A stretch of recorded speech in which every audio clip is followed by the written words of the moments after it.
સુરતમાં ગેસ ગળતરને કારણે 4 બાળકો સહિત 10 લોકો બેભાન થઈ ગયા। ઘટના છે રાહુલ રાજ મોલ પાસેની।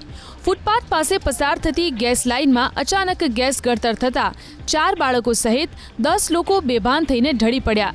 તમામને 108 મારફતે સારવાર માટે સિવિલ હોસ્પિટલ ખસેડવામાં આવ્યા। હાલ તમામની તબિયત સ્થિર છે। સુરતમાં એક ચોરનું થયું હૃદય પરિવર્તન। વાત એમ છે કે 9 ડિસેમ્બરે એક ચોર પાર્કિંગમાં પાર્ક કરેલું બાઇક ચોરી ગયો હતો।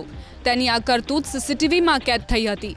જેમનું બાઇક ચોરાયું હતું એ વ્યક્તિએ પોલીસ સ્ટેશનમાં બાઇક ચોરાયાની અરજી તો કરી, સાથોસાથ સોશિયલ મીડિયામાં એક પોસ્ટ મૂકી, જેમાં તેમણે ચોરને ઉદ્દેશીને લખ્યું કે શ્રીમાન ચોર સજ્જન, જ્યાંથી બાઇક ચોર્યું ત્યાં ખૂણામાં હવે બાઇકની આરસી બુક અને ચાવી મૂકેલ છે।